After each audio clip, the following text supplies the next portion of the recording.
Hey everyone, it's Mustangofold. I'm having one of those days. I have literally built this comparator clock, hopper chain, and dropper elevator probably 5 or 6 times on the server. However, I didn't save a copy of it in my little testing realm, and I have completely forgotten how to build it. I got the comparator clock working now, I think. And now I'm going to work on the dropper elevator, make sure I've got that working. I have literally spent 45 minutes, possibly even an hour, trying to find how to build this thing online, and cannot find anyone who's made this version of it. So I've now spent probably 15-20 minutes going through the variations to get it to this point. And comparator clock is working. However, I've got the torches in the wrong spot. They should go on the blocks, at which point this should work, and it will be infinitely, or able to go infinitely tall. Only drawback is it'll leave an item in there in the chain, or several items depending on how high it is. But for what I'm going to be using this for, and have used it for in the past, that doesn't matter. As items continue to come in, it continues to trigger and keeps spitting things up. So, this is going to be used in a project I was mid-build on in town. I've again started on my cow cooker in town. I've started building already, so I'm going to, well, at the stage I'm at, I need to put in the clock and the tower to remove product from it. So, this is the next step in the design. I didn't want to bore you. It is basically a subterranean version of the cooker that I've built at my base. However, I've added a little something else to it, or I'm going to try to add a little something else to it, which is a lava blade. So I'll go to that. This is now working, and if someone knows who designed this originally, please let me know. I got the clock design from something I saw. Oh my god, Raving Lunatic has built a few of the clocks. I don't know where he found out about that design, but comparator and 2 repeaters and a little redstone works wonderfully. The tower, I don't know where I found that or if I found it, but that's the combination I've been using for my builds in the background, if I haven't shown you them before. Anyway, let's move on. Now we're in town. This is the former X marks the spot cattle farm location, and I've added in a 9x9 wheat farm. I apologize for any background noise, but it is in the high teens in early November in Calgary. So, yeah, it's a little warm. I've got some windows open and a lot of traffic. Anyway, that 3x2 section here is where the cattle farm is going, and along with hoppers to pick up everything. First hole in the wall above me on the right was for the water dispenser, which is part of the design that exists already. The second hole is a modification I'm going to make and try and put in a lava dispenser, or a lava blade. So I'm going to put the dropper vader there. On the other side of it is going to be the comparator clock, and this is where my hopper chain will be coming from, where everything will die. So I'm going to skip ahead. You've seen how to do all of this in previous episodes, and I'm just going to combine them here, and I will show you some of the interesting parts when I try and put in the lava blade.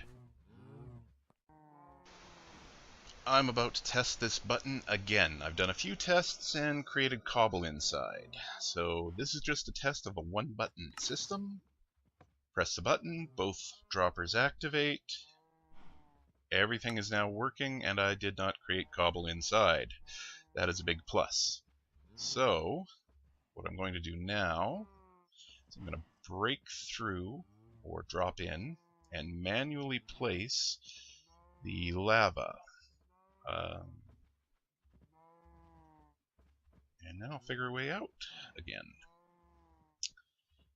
Yeah, this would have been so much smarter just to trigger the water without the lava, then load the lava. Anyway, I'm going to find a way out of here, hopefully without destroying myself or the machinery. And then I will give you another update. But the one-button system is working. I hate dealing with cattle. This is, I believe, yeah, about 14 cattle in there now for a test run. I'm going to seal them in and then test that everything is working as intended. Just get a fence post on there and a sign, and then I will run the test. I have spent a ridiculous amount of time trying to get this one-button system to work, and I have now given up. Every time I've tested it, it has worked to some extent, however, not as intended. The plan was press a button, sends a signal to retract lava, activates the water, cows start bobbing up and down, and then the baby cattle would fall to the bottom, and you would hit the button again, the water would retract, and then the lava would get sent out. I have gotten that to work, finally, after an unbelievable amount of time by including a couple of repeaters to the lower dispenser. Problem is, with the lava above their head, the cows would get curious and bounce as babies. And I was getting between 50 and 100% loss based on how long they sat in there.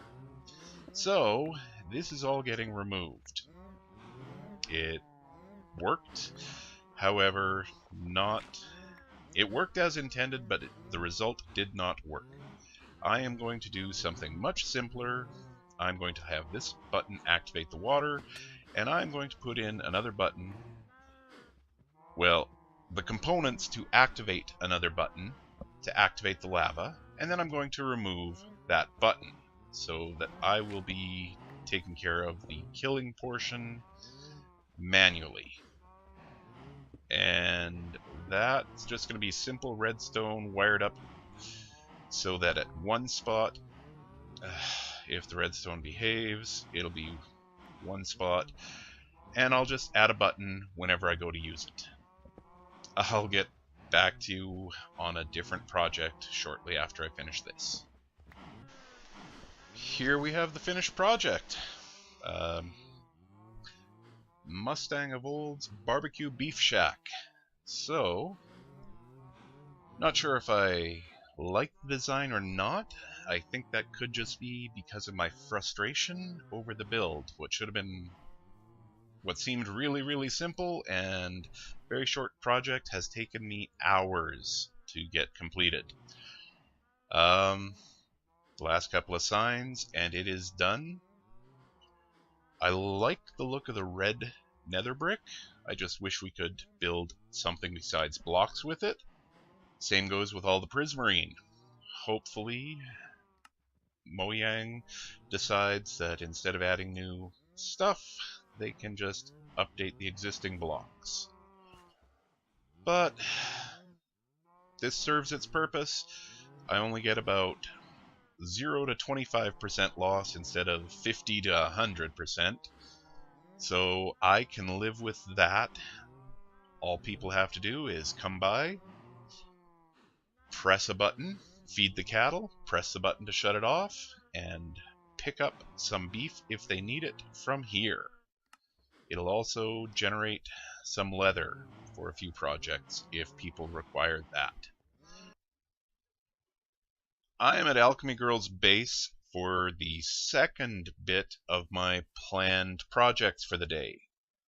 This is all supposed to be simple, not very time-consuming stuff. However, we've seen how that has gone. Hey guys, how's it going? Looking good.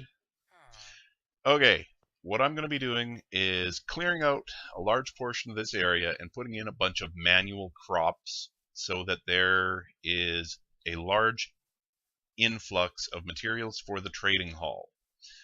And then in theory I'll be able to remove or at least downsize or relocate the crops that are on top of Kraken's Doom. It is apparently a little bit of a resource and bandwidth hog. So I'm going to get started on that. I'll give you an update a little later. I've terraformed a large portion of this location already, and I am planting melons and pumpkins.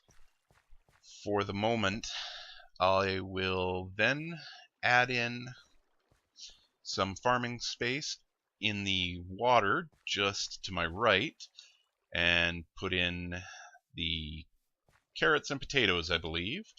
I'm also going to try and pretty this place up, but I want the crops to start growing now or as soon as possible.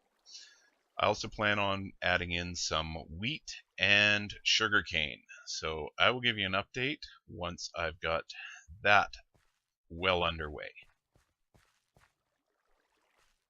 A little bit of time has passed. I've added in the land for the potato and carrot crops, and because I was accidentally stomping on the crops when I'd come down from the pumpkin and melon level, I've added in some slabs as a walkway. I'm going to carry on with the next set of crops now. I've got the crops in, but I've been getting attacked by zombies and skeletons and spotted the occasional creeper swimming across at me. So I went and lit up the island that I saw most of them coming from, so hopefully that stops some of that, or at least keeps them far enough away that it's not going to be an issue over here. So, oh shh.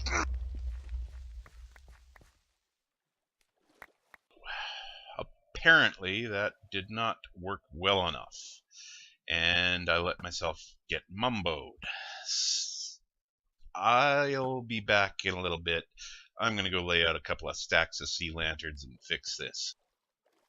After laying out several stacks of sea lanterns and doing a little more work, this is where the farm sits. Hopefully we've seen the last of wandering mobs inside of it. Alchemy and I will do a little bit of upgrades to it off camera. If you've enjoyed this content, please don't forget to like and subscribe to my channel. Have a great day.